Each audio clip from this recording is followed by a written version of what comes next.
From the W. Page Pitt School of Journalism and Mass Communications, your home for complete Marshall University news. You're watching MU Report.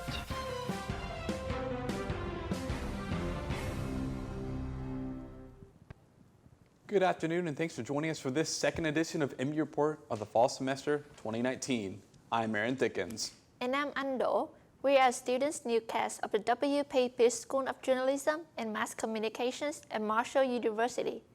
We air this broadcast not only on West Virginia Public Broadcasting, but also on YouTube. Now, on to our top story.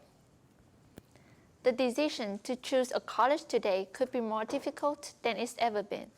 And the research status of any school is as important as other factors for many students.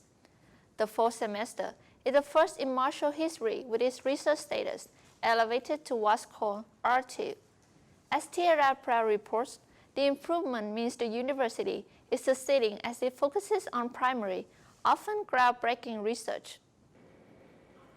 Increased research activity has recently allowed Marshall University to be ranked as an R2 institution, a designation that is applied only to the top 6% of institutions in the nation. We have a great deal of research activity going on that is classified as research and development by very strict guidelines that the NSF puts out, National Science Foundation. University officials say graduate and undergraduate students alike have an opportunity to expand their interest in research at Marshall University. I implemented an undergraduate research programs. We put dollars into helping support undergraduate students that want to be involved in research. President Gilbert says he encourages undergraduate students to propose research ideas. A recent accepted idea was a mobile app that warns citizens about flooding activity. The undergraduate student that created the app says the grant and advice given to him helped expand his resume and future job opportunities. Get with a professor, so maybe somebody that you know better than the others. Get advice from them they know better than anyone else. And then just work closely with them to try to make a proposal, get an idea that you like and that you're passionate about, and just go from there. Marshall University went from only having $23 million to $39.6 million in research spending funds in a short number of years. University officials expect those numbers to reach $50 million soon. Tierra Brown, MU Report. The change came in May, but President Gilbert says the R2 title burnishes the school reputation right now. The designation put Marshall in the company of schools like Wake Forest, Lehigh, and Baylor. October at Marshall means midterms. That means long hours of studying and preparing for exams and papers. As Taylor Huddleston reports, some students say that this time of year is almost as stressful as finals. The sounds of keyboards typing signify that Marshall students are hard at work during the fall semester. Midterms are approaching as the halfway mark of the semester lingers Marshall students. The determination to study and complete work for classes are on the minds of students. It's not been a rough semester. Been doing all my assignments, studying, doing research papers. Hasn't been such a bad semester so far, being my third year here. With a lot of homework, assignments, and projects comes a lot of responsibilities. Students are trying to keep up to date with assignment due dates. Midterms are a new experience for freshmen. I am kind of worried, honestly, because I don't know how college finals and stuff are set up though. But I think that in the long run, it'll better prepare me for finals when they do come, because it's kind of like a little practice round type thing. So I guess I'm just going to study and hope for the best. It's worked for me so far.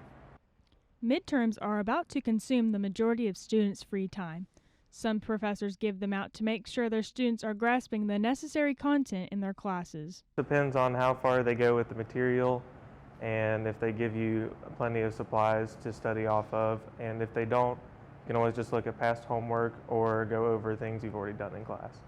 With the number of exams and papers being assigned, Marshall students are one step closer to being finished with the fall term. This is the time of year where most students stress unwantedly, yet have high hopes for finishing the semester strong. Taylor Huddleston, MU Report.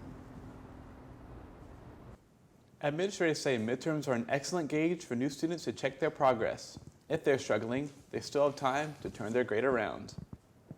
So what do students facing midterms do to get rid of that stress? Turns out, a music festival called Funkterfest came at just the right time recently.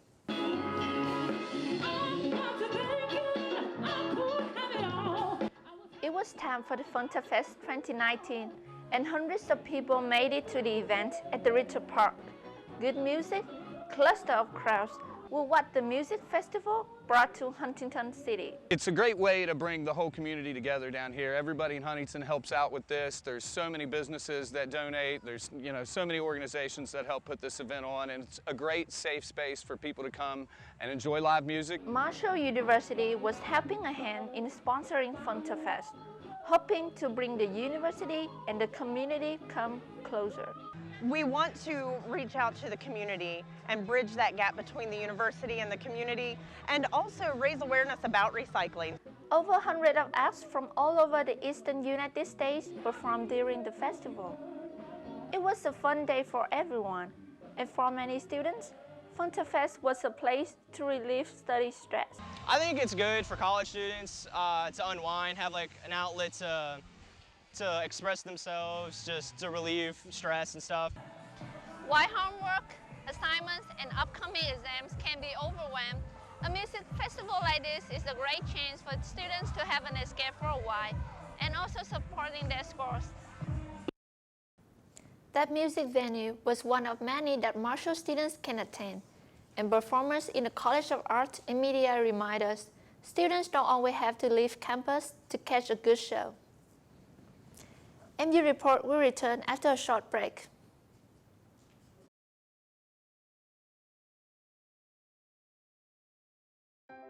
The William Page Pitt School of Journalism and Mass Communications has been a part of Marshall University's history since 1926. Today, the school offers 7 degree programs including advertising, radio and television production, sports reporting, public relations, and broadcast, online, and print journalism. SOJMC prepares students for the opportunities and challenges of the industry. Professional-oriented courses as well as hands-on learning environments help students gather real-world experience before stepping out to their field of choice. And with a vast variety of student-run clubs and organizations, students always have the chance to better their skills. The W. Page Pitt School of Journalism and Mass Communications combines classroom and hands-on learning environments to provide students with the background necessary for future employment in the field of mass communications, and continues today to produce award-winning content through a variety of majors.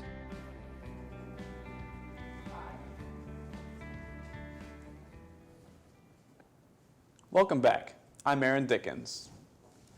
Now that students have had time to settle into the term, Mackenzie Watson wanted to ask newcomers the age-old question: did high school get you ready for this? You should take it seriously. It's like a job. Marshall students are back and hitting the books yet again. And while they can't help but feel stressed from their classes academically, students say the transition from high school to college is stressful in itself. In high school, I had 8 classes every day, back to back. Here in college, I have 4 classes, and maybe only 2 a day or 1 a day. And as a procrastinator, I'm not using my time the way I should be using it. While typing papers and spending hours in the study center, many students find themselves wishing they would have taken advantage of high school while it lasted. My high school was definitely a college preparatory high school, which was wonderful, but I did not take advantage of all the preparation that they gave me. But students say there are some subjects outside of academics they find important that just aren't being covered in high school. Little to no preparation in terms of whatever else is going on in your life besides just, math and science and writing. The knowledge that students find themselves wanting the most just couldn't be found inside any textbook. Making sure that you know that there is a time to have fun and, be able to make new friends and things like that. Living on your own or moving to a new place are kind of ignored during high school. So again, I may know how to do the math problems or write an essay, but I think things that I was unprepared for is like how to make friends. In a recent survey, 87% of people said that they felt like high school just didn't prepare them for college, whether financially, educationally, or both. Mackenzie Watson, MU Report. In her conversations with students, Mackenzie heard a lot about other major differences. And MU Report will bring you that story in Mackenzie's future reporting. The fall semester also saw the opening of new university housing for graduate students and faculty. The new building is close to Marshall Health Department as Fairfield Graduate Housing. and as FerryBuds reports, it can accommodate up to 1,100 students and families. Long needed, but always difficult to afford, Marshall's graduate housing finally got master's and doctoral students out of undergraduate residence halls. I enjoyed my time with the undergraduate residents early in the summer, but I do prefer it here at Fairfield Landing. Undergrads and grads have much in common in that both need a place to live while they study. No, I think it fosters a more professional environment and gives a chance to kind of build a separate sense of community, especially among the health professionals here. We have medical students, medical residents, pharmacy students as well, so I think it just provides a unique environment. But for grads, it's really a matter of having a home rather than a home away from home. So, there are no undergrad problems, undergrads are quite immature. I'm a grad student, I've got a lot of work to do. Graduate students are more likely to bring families with them among other differences. And graduate students say they really do need distance from the rituals of learning college and freedom that comes with living in the dorms. Yeah, I will agree with that. Initially, I was thinking to live in the dorms. But then I find out that this place is better and it is very close to the university as well. Some graduate students are typically older and non-traditional, and it's why Marshall says it was past time to get them a place of their own. You are eligible to live here only if you are a faculty or a graduate student. Marshall's Fairfield graduate housing have more than 1,100 rooms for their students, out of which only 52 has been occupied. And this number is increasing every month. Fareed, MU Report. Marshall once had what he called married student housing, and University Heights a good distance from campus. This new complex allows that important separation from undergraduates to continue.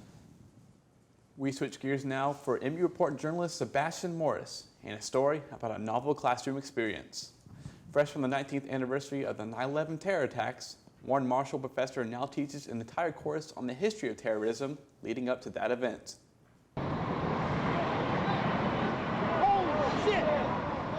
Americans born on or after September 11, 2001 still can't legally drink, yet the global war on terror began long before America was ever involved. Marshall University's history course 9/11 and Terrorism, taught by Christopher White, aims to present an objective and holistic perspective to the topic. One of Marshall's own was actually killed in the attack on the Pentagon on September 11th, Paul Ambrose.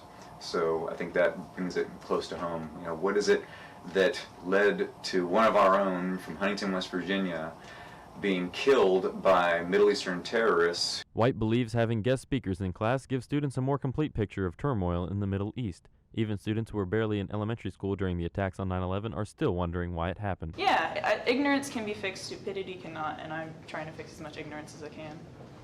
White emphasizes that terrorism has been a problem in the Middle East long before September 11th. It's not just about the United States, it's also about something much deeper, and I think if we don't understand those causes, then it's going to be very difficult to prevent further attacks like that in the future. For those still confused and angry about terrorism and 9/11, this special topics course offered by Marshall University attempts to dispel misconceptions and answer questions about the hundreds of years of war in the Middle East and why it was brought to American soil. Sebastian Morris, MU Report. The instructor says the lesson is especially important, given that some of the people fighting terrorism now were not even alive on September 11, 2001. That's all the time we have for this edition of MU Report. This content is generated by the students in the W. Page Pitt School of Journalism and Mass Communications. You can always catch this newscast on YouTube. And be sure to follow our reporters on Twitter and MU Report on Facebook.